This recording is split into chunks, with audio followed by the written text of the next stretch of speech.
JDS ലയിച്ചാൽ അയോഗ്യരാകില്ലെന്ന് Mathew T Thomas. JDSുമായി ഒരു ബന്ധവുമില്ലാത്തവരാണ് കഴിഞ്ഞ ദിവസം വിമതർ എന്ന പേരിൽ യോഗം ചേർന്നത് എന്നും പറയുന്നുണ്ടായിരുന്നു. പ്രതികരണം കേൾക്കാം. ഇല്ല, അയോഗ്യതയുടെ പ്രശ്നമില്ല. കാരണം ഭരണഘടനയുടെ 10ാം ഷെഡ്യൂളിലാണ് അയോഗ്യതയെ സംബന്ധിച്ച് പറയുന്നത്. ഒരു പാർട്ടി ജയിച്ച MLAമാരിൽ 2 പേർ മറ്റൊരു പാർട്ടിയിലേക്ക് മെർജ് ചെയ്താൽ അയോഗ്യത ബാധകമാവില്ല എന്ന് ഭരണഘടനയുടെ 10ാം ഷെഡ്യൂൾ വ്യക്തമായി പറയും. ഞങ്ങൾ 2 ഞങ്ങൾ മുഴുവനായി ലയിക്കുകയാണ്.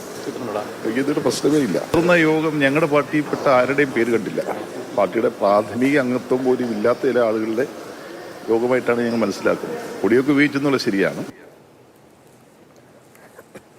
വിഷ്ണു പ്രകാശാണ് വിവരങ്ങളുമായി ചേരുന്നത്. Vishnu, good morning. അപ്പോൾ പുതിയ പാതയിലൂടെ നടക്കാൻ പോവുകയാണ്. അതിൻ്റെതായിട്ടുള്ള നടപടികളൊക്കെ പോകുമ്പോഴാണ് ഇങ്ങനെയുള്ള പ്രതികരണങ്ങൾ കൂടി വരുന്നത്. എന്താണ് മാത്യു ടി തോമസ് പറയുന്നത്?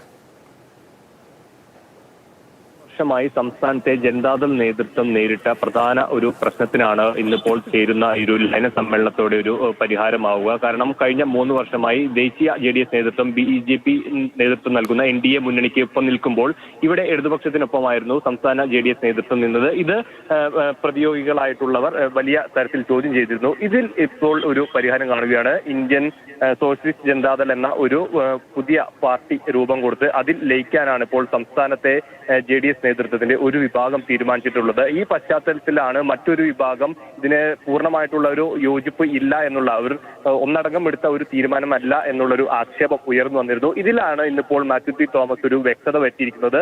തങ്ങളുടെ പാർട്ടിയിലുള്ള എല്ലാവരും, നേതൃത്വത്തിലുള്ള എല്ലാവരും കൂടി തന്നെ ചേർന്നെടുത്ത, ഭൂരിപക്ഷം പേരും കൂടി ചേർന്നെടുത്ത ഒരു തീരുമാനമാണ് ഇത്തരത്തിൽ പാർട്ടിയിൽ ലയിക്കാനുള്ളത്. അതിനാൽ തന്നെ ഇതിനൊരു അയോഗ്യതയുടെ പ്രശ്നം വരുന്നില്ല. ഭൂരിഭാഗം പേരും തങ്ങളുടെ തീരുമാനത്തിന് പിന്നിൽ ഉറച്ചു നിൽക്കുന്നുണ്ട്. ഏതാനും ചിലർ മാത്രം, വിരലിൽ എണ്ണാവുന്ന ഏതാനും ചിലർ മാത്രമാണ് ഇത്തരത്തിലൊരു എതിർവാദവുമായി ഉള്ളത്. അതിനാൽ തന്നെ അയോഗ്യതയുടെ പ്രശ്നമില്ല എന്നുള്ളതാണ് ഇപ്പോൾ മാത്യു ടി തോമസ് വ്യക്തമാക്കിയിരിക്കുന്നത്. ശരി, അങ്ങനെ ഒരു പ്രശ്നം, അതിപ്പോൾ ഒരു 2 വിഭാഗം എന്നുള്ള രീതിയിൽ ഒരു പ്രശ്നം ഉണ്ടായിരുന്നു.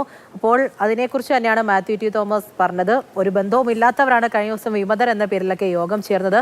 പക്ഷേ ഒന്നിച്ചെടുത്ത തീരുമാനമാണ് എന്നുള്ളത് കൂടി പറയുന്നുണ്ടായിരുന്നു. ലയന സമ്മേളനമൊക്കെ വരാൻ പോവുകയാണ്. വിഷ്ണു പ്രകാശാണ് വിവരങ്ങൾ നൽകിയത്.